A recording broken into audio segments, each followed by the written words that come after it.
शुभ प्रभात बच्चों। मैं स्मिता मैडम। कक्षा पंचम के पाठ 5 हमारे राष्ट्रपिता के पाठ में से इस लेख में हम अपने राष्ट्रपिता के बारे में जानकारी प्राप्त कर रहे हैं। तो पिछली कक्षा में उनके बचपन, उनका जन्म और उनके बचपन की थोड़ी सी कुछ कहानियाँ मैं आपको बता चुकी थी। आज हम लोग उनकी स्कूल समाप्त आगे बढ़ते हैं और देखते हैं क्या है। स्कूल की पढ़ाई समाप्त कर लेने के बाद गांधी जी इंग्लैंड गए। इससे पहले ही उनका विवाह कस्तूरबा के साथ हो गया था। उन दिनों छोटी अवस्था में ही विवाह हो जाते थे। इंग्लैंड में गांधी जी कानून पढ़कर बैरिस्टर बने और हिंदुस्तान लौटकर वकालत करने लगे। कहने का मतलब है कि जब उनकी स्कूल की पढ़ाई समाप्त होने के बाद वो इंग्लैंड चले गए और उनका विवाह कस्तूरबा के साथ हो गया था। उस ज़माने में छोटी अवस्था यानी कि बचपन में ही उनका विवाह, उस समय शादी ब्याह हो जाता था। तो इनकी भी शादी हो गई थी। इंग्लैंड में गांधी जी कानून की पढ़ाई पढ़कर वो बैरिस्टर बन गए। वहाँ उन्होंने लॉ की पढ़ाई की और वो बैरिस्टर बने और फिर हिंदुस्तान आकर वकालत करने लगे थे। तो बच्चों उसके आगे क्या होता है, कुछ समय बाद गांधी जी के एक मित्र ने उन्हें एक मुकदमा लड़ने के लिए दक्षिण अफ्रीका बुलाया। गांधी जी ने देखा कि वहाँ बसे हुए अंग्रेज़ अफ्रीका वालों और हिंदुस्तानियों के साथ अच्छा बर्ताव नहीं करते थे। गांधी जी को ये बहुत बुरा लगा और उन्होंने इसका विरोध किया। कुछ ऐसे अंग्रेज़ भी थे जिनको ये भेदभाव बुरा लगता था। गांधी जी ने इन अंग्रेज़ों के साथ लेकर सभाएं की और प्रयत्न किया कि भेदभाव मिट जाए और सबके साथ अच्छा व्यवहार होने लगे। वे अफ्रीका में ही रुक गए और वहाँ इन बुराइयों को दूर करने के लिए बराबर लड़ते रहे। तो बच्चों मैं तुम लोगों को बताना चाहूँगी, तो मुकदमा लड़ने के लिए वे दक्षिण अफ्रीका चले गए। तो वहाँ अफ्रीका में काले और गोरे यानी कि सफ़ेद रंग और जो हम लोग का जो रंग होता है, सफ़ेद रंग और काले रंग में भेदभाव होते थे। जैसे वहाँ गोरों पर, दक्षिण अफ्रीका की बात हो रही है, तो फिर दक्षिण अफ्रीका में आधे व्यक्ति एकदम पूरी रूप से काले रहते थे और आधे रूप से पूरे गोरे। तो वहाँ दोनों में भेदभाव होता था और जो काले होते थे उनके साथ बुरा बर्ताव होता था।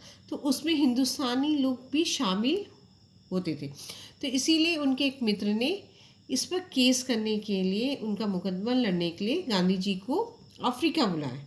तो जब गांधी जी वहाँ पहुँचे तो उन्हें बहुत बुरा लगा कि इंसानों में रंगों के कारण भेदभाव होता है, कामों के कारण नहीं है, रंगों के कारण गोरे और काले को लेकर वहाँ भेदभाव होते थे। तो ये बहुत खराब लगा।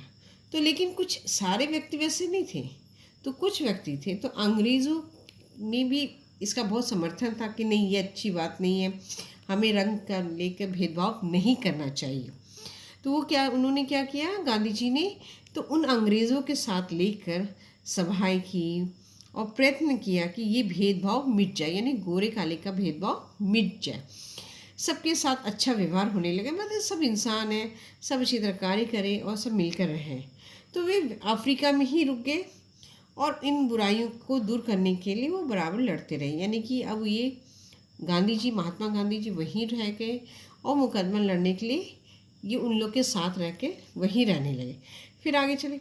गांधी जी की लड़ाई का ढंग बिल्कुल निराला था। वे बंदूक या तलवार से नहीं लड़े। उनका कहना था कि अगर किसी को चोट पहुंचाकर अपना काम पूरा किया तो ठीक नहीं। वे कहते थे कि अगर तुम किसी की बात को गलत समझते हो तो उसे मत मानो। इसके लिए जो भी सज़ा मिले उसे खुशी से सहो, तो इसे सज़ा देने वाले का मन बदल जाएगा। इस प्रकार सत्य के लिए बिना दूसरे को चोट पहुँचाए लड़ने को गांधी जी सत्याग्रह कहते हैं। उनके चलाए हुए सत्याग्रह से दक्षिण अफ्रीका वालों की बहुत हिम्मत बढ़ी, उनकी कुछ कठिनाइयाँ भी दूर हुई और संसार में युद्ध करने का एक नया ढंग देखा। तो कहने का मतलब है कि जब गांधी जी वहाँ दक्षिण अफ्रीका में रहने लगे, मुकदमा लड़ने लगे, तो उनका एक अलग लड़ाई करने का एक अलग ढंग था। वे न बंदूक से न तलवार से कोई अस्त्र शस्त्र से लड़ाई नहीं करते थे।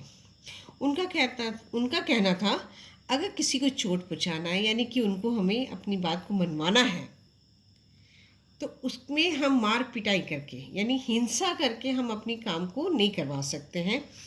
तो वे कहते थे अगर तुम किसी बात को गलत हो तो उसे मत मानो, और जो सज़ा मिल रहा है उसे खुशी से ले लो। तो ये सज़ा देने वाले का क्या होगा? अगर आप, उदाहरण के तौर में बता रहे, अगर आप, वो चाह रहा है कि आप ये सज़ा मान लें और इसका विरोध ना करें, तो अगर आप मान लेते हैं उसका विरोध नहीं करते, जो सज़ा देने वाला व्यक्ति भी कभी मन बदल जाता है कि ये कैसा इंसान है, मैंने इसको सज़ा दी और इसने जरा सा भी उसका विरोध नहीं किया और इस सज़ा को उसने अपना लिया। तो इसी तरह उनका मन बदल जाता है। तो सत्य के लिए और सच्चाई के लिए लड़ने के लिए तो बिना दूसरे को चोट पहुँचाए हुए वो लड़ाई कर सकते। तो इसी तरह गांधी जी वहाँ उन्होंने ये कार्यक्रम किया, ये सत्याग्रह। तो इसका नाम उन्होंने रखा सत्याग्रह, यानी सत्य के आधार पर उन्होंने ये कार्य किया और दक्षिण अफ्रीका की हिम्मत बढ़ाई, और इससे कठिनाइयाँ भी दूर हुई और युद्ध, ये जो संसार में उन्होंने एक युद्ध की कला दिखाई कि बिना अस्त्र शस्त्र उठाए हुए हम दूसरे को के सामने हम अपनी जीत हासिल कर सकते हैं। तो ये चीज़ उन्होंने नया ढंग दुनिया के सामने लाई। तो 20 साल बाद अफ्रीका में रह कर गांधी जी हिंदुस्तान लौटे और उन्होंने देश की आज़ादी के लिए सत्याग्रह शुरू कर दिया। उस समय यहाँ अंग्रेज़ों का शासन था जिससे हमारे देशवासी छुटकारा चाहते थे। तो तुम लोगों को मैं पहले ही बता चुकी थी, गांधी जी अफ्रीका चले गए थे, वहाँ के लोगों के लिए मुकदमा रहे। तो 20 साल उन्होंने अफ्रीका में रहकर वहाँ रहे और फिर उसके बाद जब हिंदुस्तान लौटे तो उन्होंने देश की आज़ादी के लिए भी उन्होंने भारत में कई सत्याग्रह किए और उन्होंने अंग्रेज़ों का शासन था हमारे देश में, हम हिंदुस्तानी अंग्रेज़ों के गुलाम थे, उनका शासन था, और उसे मुक्त कराने के लिए गांधी जी ने अनेक कार्य किए। तो बच्चों आज की कक्षा के लिए इतना। अगली कक्षा में फिर मैं आपके सामने आऊँगी। धन्यवाद।